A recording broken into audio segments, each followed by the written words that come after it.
binadamu ana sehemu tatu kwa concept niliyokuja nayo. Ile sehemu ya kwanza ambayo tulisema kwamba ni unataka watu wakuchukuliaje, jamii ikuchukuliaje, watu wa nje. Kwa hiyo ni kinyago cha kwanza.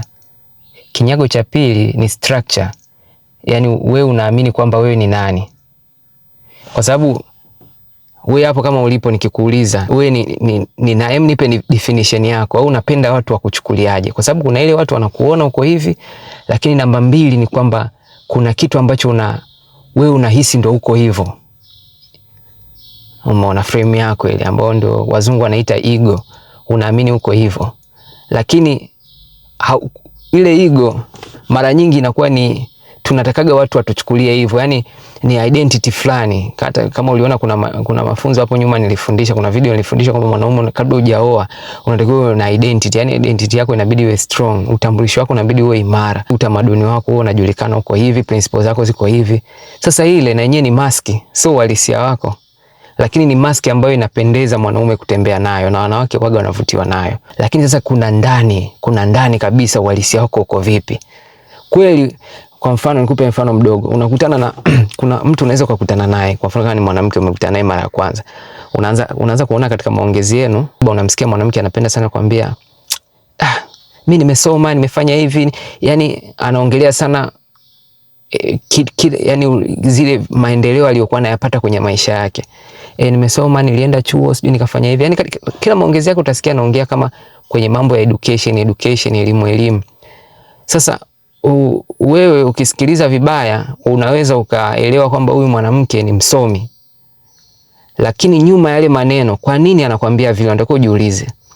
Hii ndio level ya tatu sasa, kwamba ndani yake kuna insecurity. Kwa nini anaongea vile? Mara nyingi huaga aidha katika utoto wake alikuwa anaonekana kwamba ni mjinga, kwa hiyo akaamua kutengeneza structure au akaamua kutengeneza frame ya kwamba sitaki tena kuwa mjinga, nataka nieleweke hivi. Kwa ameanza kusoma kwa bidii, amepata cheti hivi na hivi na hivi. Kwa anajaribu kuelezea ile ni identity ambayo ni phase 2, sehemu yake ya pili, kinyago chake cha pili.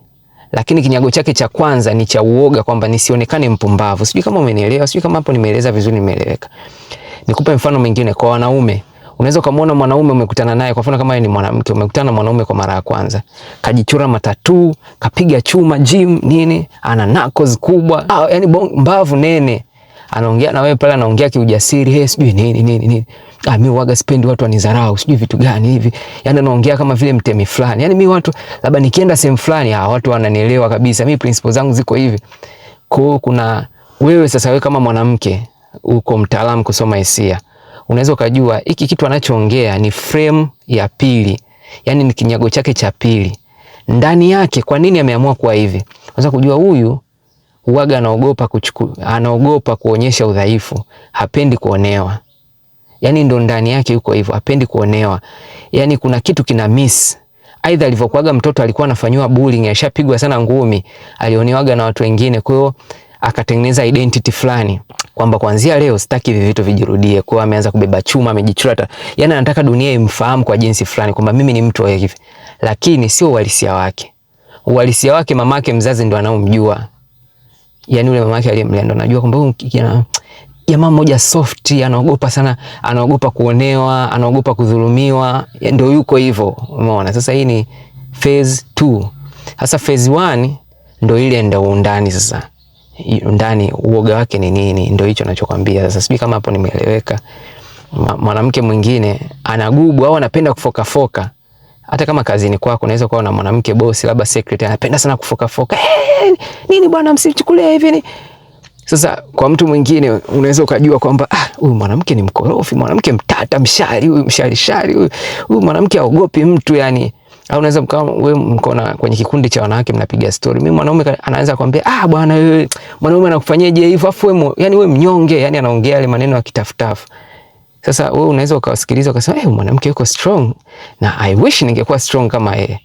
Lakini kama mwanaume umekaa naye yule mwanamke vizuri ukamwangalia, unaweza kujua kwamba no. Hii ni mask ya pili, ego structure ambayo anataka watu wamuelewe yuko hivi. Yeye anataka kutambulika hivi, anataka mumchukulie hivyo. Lakini nyuma ndani yake kuna binti mmoja, yani binti mmoja mnyenyekevu, alafu muoga, muoga wa kuna kipindi anawezekana alikuwa anaongeaga sana wakati yuko mtoto, akawa anapuuzwa. Yaani watu wanampuuza. Sio nini, labda wazazi wake wanamwambia nini anapuuzwa. Labda alikuwa na kaka zake walikuwa wanaongea wanamuonea, asikilizwi nini. Kwa hiyo sasa akasema sasa hawa nisikilize, ngoja nitengeneze frame fulani. Kwa hiyo inakuwa ni frame namba 2. Sasa unapoenda kufanya emotion connection, unapotengeneza muunganiko wa kihisia na mwanamke au mpenzi wako, unataka kumtia password, unatakiwa uweze kuvuka hizi layer 2. Ile ya nje ambayo anataka watu wamchukuliaje, anataka yani watu wa nje wanamuonaje, alafu yeye mwenyewe anataka kutambulika vipi, ego, alafu ya ndani kabisa kwamba who she is, yeye ni nani. Sasa ndo ndio ukutane naye hapo. Kwa sisi wanaume tuko comfortable kwenye mtu tukiwa tunaongea naye au tunafanya naye ushirika katika frame ya 2 kwamba tunataka watu watuchukuliaje. Mara nyingi wanaume tuko comfortable, tunaweza tukaishi hapo milele. Lakini wanawake ukiingia naye kwenye mahusiano, kama mko kweli mahusiano ya kushibana, huaga wanahisi upungufu kama anashinda kwenye hizo frame 2, ya nje na ya 2. Mara nyingi huaga anakuwa anataka fellowship, anataka ushirika na mtu ambao atamuonyeshia uhalisia wake. Ndio nakwambia kwamba anapenda kuonekana, anapenda kujisikia kwamba yuko na mtu ambaye anamuona. Unaweza kukuta mwanamke lazima atakuwa na best friend wake wa karibu nje ya mahusiano wa kuongea naye. Kwa sababu ndio uvuke. Sasa katika practical ways nitajua vipi, kwa mfano kama nimeenda kukutana na mtu mara ya kwanza naanza kuongea naye. Maongezi ya kwanza, kwa mfano naweza mkama maongea naye, labda wewe nikakupa chance, nenda kaongea na yule mwanamke kwa mara ya kwanza na mimi nikaenda kuongea naye. Mimi nikitaka nifike kwenye ile stage ya 3, wewe utaenda kuongea naye, mtaanza kuongea mambo ya kawaida tu. Leo hali ya hewa imekuaje, usafiri umekuaje, nini?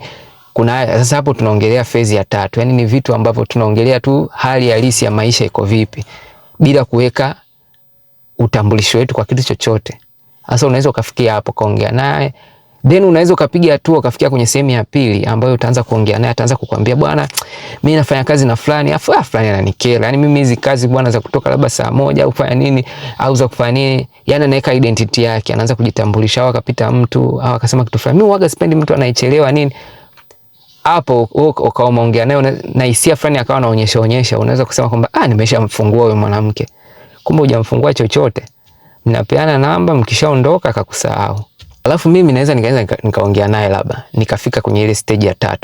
Kitu cha kwanza ninachotakiwa kufanya, nikifika pale natakiwa niwe haraka nitoke kwenye mawazo yangu, yani niache kuwaza sana. Niwe present, niwe muda ule pale niko naye. Then wakati ananipa story yoyote natakiwa kumwangalia vitu gani anaficha nyuma hizo story. Ndio nachoweza kusema. Anaponiambia labda